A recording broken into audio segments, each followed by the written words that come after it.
O que há de verdade na história é de que Yuri Alberto pode virar reforço do Palmeiras? E Isla, lateral direito do Flamengo, tem chance de jogar no Corinthians? No vídeo de hoje do canal do Nicola, respondo essas duas perguntas. Conto também que o Atlético Mineiro não é o clube brasileiro mais próximo de ser adquirido pelo Grupo City. Tem ainda informações sobre Mariano do Galo, vou falar sobre atletas brasileiros do Shakhtar Donetsk e também do Zenit, tem informação importante no Internacional, Ronaldo Fenômeno ameaçando o Campeonato Mineiro, mais especificamente a federação, você nem pense em sair daí, tem muita coisa legal. Antes deixa eu só me apresentar, Jorge Nicola, jornalista esportivo, e tô por aqui para deixar você super bem informado. Se você já conhece o canal, não esquece de deixar like, se você ainda não é inscrito, aperta esse botãozinho vermelho de inscreva-se e ativa as notificações para não ficar de fora de nada a respeito do futebol, beleza? Bom, bora começar contando que todo esse conteúdo tem um oferecimento de Sportbet BR, casa de apostas esportivas que não para de crescer, e tem o grande Milton Neves como embaixador. Terça-feira muito legal, com jogos de Liga dos Campeões, Copa do Brasil, Libertadores da América, por exemplo, você tem pré-Libertadores com o América de Minas Gerais enfrentando o Barcelona de Guayaquil. Mas separei outros dois jogos para você. Primeiro deles, Liverpool e Inter de Milão, confronto da Liga dos Campeões. Na ida, o Liverpool fora de casa venceu por 2-0. Vitória do time inglês em casa hoje paga R$ 1,48, em caso de empate R$ 3,99, em caso de vitória italiana R$ 4,94. Pouquinho mais tarde, às 9h30 da noite, tem Fluminense do Piauí e Santos, jogo único Copa do Brasil. Vitória do Fluminense pagando R$ 4,94. O empate paga R$ 3,54, se der Santos R$ 1,57. Não fica fora dessa, se inscreva, se cadastre agora mesmo na Sportbet BR, no link que eu vou deixar no comentário fixo. Eu e o Milton Neves confiamos na Sportbet BR, você também pode confiar, seja um vencedor na Sportbet BR. Bom, bora começar o vídeo com o tradicional giro de notícias, contando que o Botafogo fez 5-0 no Volta Redonda, no jogo que fechou a rodada, partida disputada nessa segunda-feira. 2 gols do Erisson, o Mezenga marcou um, o Riquelme marcou outro e o Joel Carli fechou o placar com a vitória. O Botafogo ultrapassou o Vasco e assumiu a terceira colocação. Se essa posição se mantiver, o Botafogo será o adversário do Flamengo e o Vasco será o adversário do Fluminense nas semifinais do Campeonato Carioca. Bora falar que o árbitro Igor Benevenuto, que apitou o confronto entre Atlético Mineiro e Cruzeiro, afirma que nem voltou para casa, depois de toda a polêmica causada com o pênalti anotado a favor do Galo. O Igor Benevenuto disse que tem sido ameaçado, situação bem grave, bem triste, espero que isso nunca mais aconteça no mundo do futebol. Bora falar que o zagueiro Robert Renan, já ouviu falar sobre ele? Zagueiro que pertence à base do Corinthians, treinou nessa segunda-feira e vai treinar também nessa terça-feira. Entre os profissionais, tem sido bastante bem avaliado pelo técnico Vitor Pereira. Garoto de apenas 18 anos de idade, que acaba de ser convocado para mais uma partida, ou mais um quadrangular da Seleção Brasileira Sub-20. Ele se apresenta no dia 21, chegou a chegou a renovar recentemente seu contrato com o Corinthians. O vínculo terminaria no fim dessa temporada e o Edu Mendes, que é o empresário dele, se sentou à mesa com o Duílio Monteiro Alves e houve a prorrogação desse vínculo por mais 3 anos. Para arrematar o giro de notícias, bora contar que Camutanga, do Náutico, interessa ao Atlético Goianiense. Conversei com o presidente do Atlético, Adson Batista, e ele admitiu que o Camutanga faz parte dos planos do Dragão para a disputa da Série A do Campeonato Brasileiro, jogador que tem se destacado bastante com a camisa do Timbu. Bora falar agora sobre quem é o rival do Santos na Copa do Brasil. Peixe enfrenta a partir das 21h30 lá em Teresina, no Piauí, o Fluminense. Time que foi fundado há 84 anos, mas chegou a encerrar suas atividades na década de 70, só voltando em 2020. Logo de cara foi campeão da 2ª divisão piauiense e desde então figura na elite do futebol estadual. Temporada bem bacana. Por exemplo, o principal artilheiro do futebol brasileiro hoje pertence ao Fluminense do Piauí. Trata-se do Mário Sérgio, que tem 14 gols marcados em 10 jogos. O time está deitando e rolando no campeonato estadual. São 8 vitórias e 1 empate em 9 jogos. 28 gols marcados, só 6 gols sofridos. Vale lembrar que o Fluminense é o atual vice-campeão estadual, até por isso garantiu o direito de disputar a Série D do Campeonato Brasileiro. O projeto dos dirigentes do Fluminense do Piauí é estar na 1ª divisão do futebol brasileiro num prazo de 6 anos. E para arrematar, para os santistas ficarem bem informados, folha salarial do Fluminense hoje, do Fluminense do Piauí, é de R$ 200 mil mensais. Bora falar agora sobre a lista de atletas brasileiros à disposição no mercado. Contei para vocês que nessa segunda-feira a FIFA determinou que jogadores, por exemplo, do Shakhtar Donetsk, do Dinamo de Kiev, todos esses atletas estão com seus contratos suspensos até o mês de junho. Ou seja, eles podem acertar com quem bem quiserem, com as condições que imaginarem. Mesmo também vale para atletas que estão deixando, por exemplo, o país vizinho, Lokomotiv Moscou, o Krasnodar, entre outros. Então, para exemplificar toda essa história, queria contar que 30 atletas brasileiros fazem parte da primeira divisão do país que tem, por exemplo, o Shakhtar Donetsk. Por que eu não estou citando o nome? Vocês entendem, né? Tem uma série de situações que a gente tem que evitar e palavras que a gente também não pode dizer para que o vídeo não deixe de chegar para pessoas. Mas são 30 atletas brasileiros no país que começa com a letra U e mais 13 atletas brasileiros no país que começa com a letra R. Esses atletas, na teoria, ficariam à disposição. Por que na teoria? Porque o Zenit já deixou bem claro que seus 5 brasileiros não serão negociados nesse momento. Vou até falar um pouquinho mais tarde sobre o Yuri Alberto. E o Zenit talvez tenha os jogadores mais interessantes ao lado do Shakhtar. No Zenit estão o Yuri Alberto, você tem também o Claudinho, você tem também o Malcolm, além do Douglas Santos, lateral esquerdo, e por último o Wendel. Bom, de negociações mais avançadas, a única coisa mais encaminhada é a contratação do Wanderson, atacante que pertence ao Krasnodar. Ele está há bastante tempo fora do país, tem conversas praticamente fechadas com o Internacional. Deve chegar por empréstimo com obrigação de compra, essa obrigação está avaliada em 4,5 milhões de euros. Devemos ter novidades nos próximos dias com uma série de outros atletas, mas esse é a negociação mais avançada. Queria esclarecer um ponto em cima de todas essas notícias que vêm do leste europeu. TT, há quem garanta que o empresário dele esteve nessa segunda-feira na Arena do Grêmio para tratar sobre o retorno do TT ao Grêmio. Atleta revelado na base do clube, que acabou sendo negociado muito cedo com o Shakhtar e que já chamou a atenção de vários clubes grandes como o Manchester United. De fato, o empresário dele, o Pablo Bueno, esteve na Arena do Grêmio, mas ele disse que foi para buscar o Ferreira. Nada a ver com o TT, ele assegurou que o TT não vai jogar no Grêmio. Nesse momento, inclusive, o TT e a esposa dele estão lá na Polônia, ajudando as pessoas mais necessitadas. Atitude bastante legal. Bom, bora falar agora sobre Ronaldo Fenômeno, bastante bravo com a Federação Mineira de Futebol. Há uma avaliação entre dirigentes, torcedores e atletas do Cruzeiro que, na dividida, o Cruzeiro é sempre prejudicado, especialmente no Campeonato Mineiro, por conta de uma possível boa relação da Federação Mineira com o rival, o Atlético. Os dirigentes da Raposa entenderam que o pênalti marcado em cima do Hulk, que resultou no primeiro gol do Galo no clássico do último domingo, não existiu. E o Ronaldo Fenômeno, em uma live no seu canal, disse que está bem desanimado com essa situação e fez algumas ameaças. Separei as frases. Primeiro, ele contou que ele detonou a gestão do torneio, falou em falta de padronização em gramados e da ausência do VAR no clássico. É um absurdo, de fato, não ter um VAR ao custo de 60 mil reais. Pois bem, ele criticou a Federação Mineira e não descartou disputar o Campeonato Mineiro com um elenco alternativo a partir do próximo ano. A frase é a seguinte, abre aspas: a gente vai mandar para a Federação Mineira uma série de sugestões para melhorar o futebol. As críticas que eu faço aqui não são porque eu quero brigar, mas quero melhorar o futebol. E aí ele completa: se as coisas não têm sinais de melhoria, a gente vai partir para um cenário onde a gente vai esvaziar a competição, jogando com o time sub-23 ou sub-20. Não queremos chegar a esse ponto, porque o nosso compromisso é com o torcedor, fecha aspas. Ronaldo pela primeira vez se posicionando de forma mais contundente, mais forte, contra alguém que parece ter se tornado rival do Cruzeiro nos últimos tempos, no caso, a Federação Mineira de Futebol. Bora falar agora sobre Isla. Que história é essa de que o lateral direito do Flamengo pode se mudar para o Corinthians? Antes, deixa eu só contar uma informação de bastidor.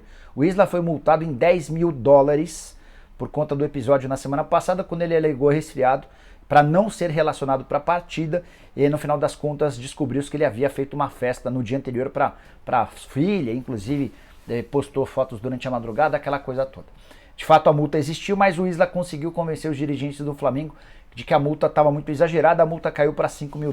Outra informação importante: pessoas próximas ao Isla alegam que ele já não fazia parte da lista de relacionados para aquela partida da qual ele ficou ausente, já em relação ao jogo contra o Vasco na semana passada, no fim de semana passado, aí foi um castigo dos dirigentes rubro-negros. Nos últimos dias surgiu a especulação de que o Isla pode jogar no Corinthians. Fui conversar com uma pessoa muito perto, muito próxima do Isla, e essa pessoa assegurou que o Isla fica no Flamengo, pelo menos até a metade do ano, quando devem surgir propostas do exterior. Não faria nem muito sentido o Isla jogar no Corinthians, primeiro por causa da idade dele. Ele tem 33 anos, faz 34 em junho. E o titular do Corinthians também já tem idade avançada. O Fagner tem os mesmos 33, ou melhor, o Fagner tem 32 e vai fazer 33 anos agora no mês de junho. Salário na casa dos 500 mil reais por mês.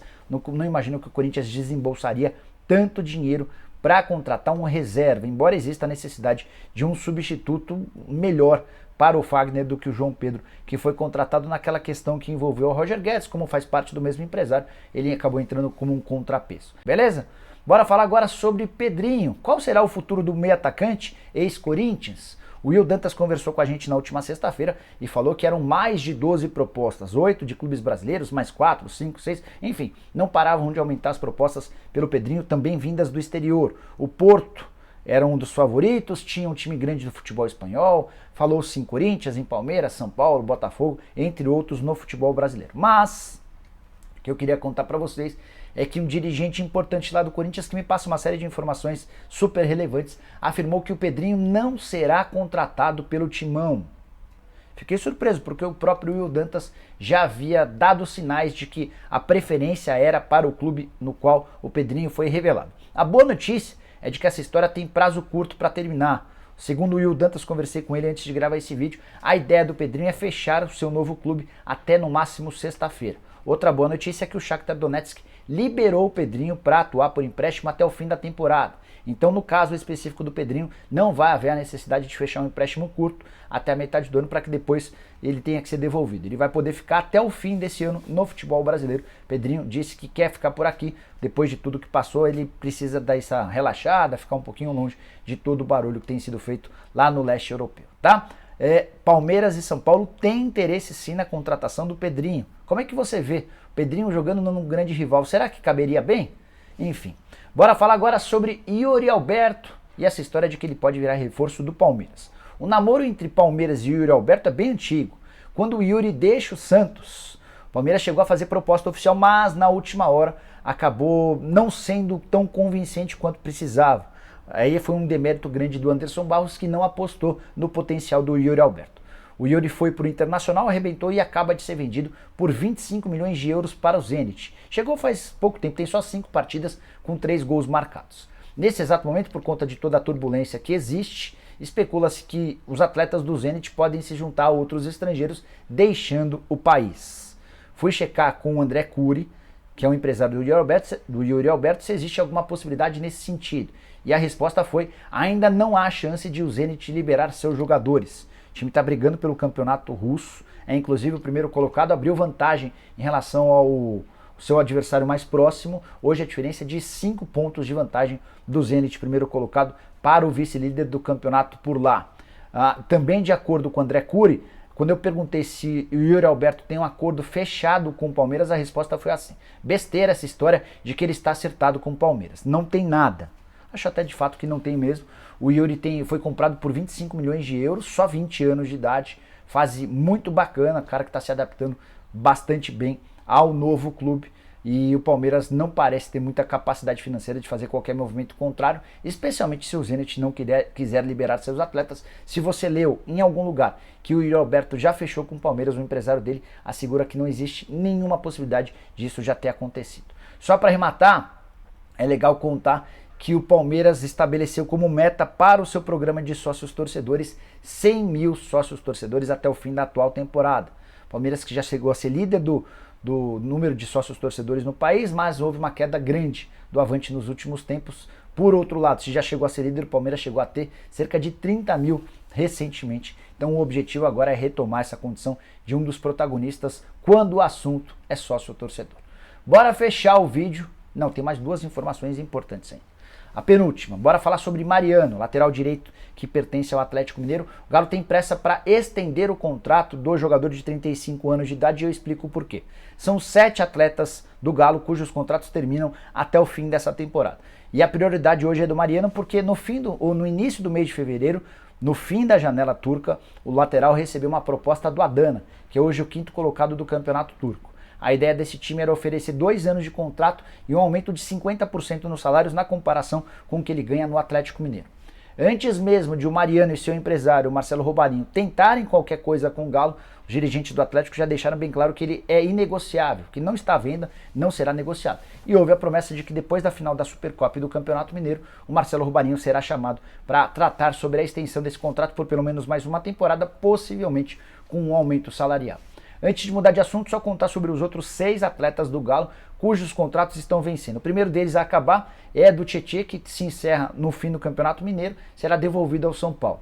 Já no final do ano são 5 atletas. Os atacantes Hulk e Vargas, embora o contrato do Hulk preveja uma renovação automática se ele estabelecer um número X de jogos, então já falei isso do Hulk e do Vargas. Tem os zagueiros, o Igor Rabelo e também o Hever, ambos com contrato somente até 31 de dezembro, além do goleiro Rafael. Então eu falei de 5, tem o Mariano que eu contei para vocês, além do Tietê, formando 7 atletas do Galo. Quero fechar o vídeo com essa história de que o Grupo City tem negociações com clubes brasileiros. Eu fui o primeiro a contar para vocês que o Grupo City compraria um time no Brasil, vocês lembram, né? Depois falei que sobre vários clubes, eram 10, que já haviam sido procurados pelo pessoal do Grupo City. Essa lista já chegou em 12. O mais novo integrante dessa relação é o Atlético Mineiro. Informação divulgada pelo GE dá conta de que o Grupo City ofereceu R$1 bilhão por 51% das ações. Já havíamos contado que por essas cifras não há possibilidade de acordo. O Atlético entende que vale hoje R$4 bilhões. E o que eu ouvi, ainda em repercussão a essa notícia do GE, é de que hoje há um clube brasileiro em tratativas bem mais avançadas do que essa do Atlético Mineiro. Tem um clube que está bem perto de fechar com o Grupo City. Antes de começar a especular sobre quem pode ser, só lembrar os clubes que já foram contactados pelo pessoal do Grupo City em território brasileiro. Os paulistas foram os primeiros alvos: o Oeste, que hoje está em Barueri, o Botafogo de Ribeirão Preto, a Ferroviária e o Novo Horizontino. Depois, o pessoal do Grupo City começou a prospectar clubes nacionais de tamanho e mais relevância, como por exemplo o América Mineiro, como por exemplo o Atlético Paranaense, o Bahia, Botafogo, Cruzeiro, Vasco e agora o Atlético Mineiro. Nesse movimento também houve uma sondagem ao Londrina. É legal contar para vocês que, de acordo com uma pessoa do mercado, que nada tem a ver com o Grupo City, essa pessoa teve o seu clube procurado também pelo Grupo City. Então talvez ela até tenha um feedback a partir dos dirigentes do Grupo City. Para essa pessoa que manja muito de mercado, é uma das pessoas que eu mais confio quando o assunto é mercado, a maior possibilidade hoje é de o Grupo City adquirir o Bahia. As negociações elas até foram divulgadas recentemente como bem avançadas. O pessoal do Bahia tratou de frear um pouquinho esse otimismo, até porque criou-se uma pressão muito grande dentro do clube e o Bahia já teve uma experiência não muito bem sucedida com essa história de sociedade anônima. Nem era um SAF, né, mas com essa história de clube-empresa. Inclusive o Bahia formou recentemente uma comissão formada por 7 conselheiros para estudar os prós e contras de se transformar numa sociedade anônima do futebol. A ideia é que esse resultado seja apresentado muito em breve. Mas também é legal contar que o pessoal do Grupo City parece ter conversas bem avançadas com o Bahia para adquirir um percentual grande do clube e passar a administrá-lo, como já faz com outros 11 clubes no mundo, incluindo times na Inglaterra, Estados Unidos, Austrália, Japão, China, Espanha, França, Uruguai, Bolívia, Índia e também Bélgica. O clube brasileiro que será comprado pelo Grupo City será o terceiro na América do Sul, certamente aquele com maior investimento, que tende a se transformar em um dos carros-chefes do Grupo City no mundo. Você gostaria do Grupo City comprando o seu time? Usa o espaço para comentários. Não esquece de deixar like, a gente se encontra à tarde com mais um vídeo e a partir das 7 da noite com o programa do Nicola. Abraço, tchau!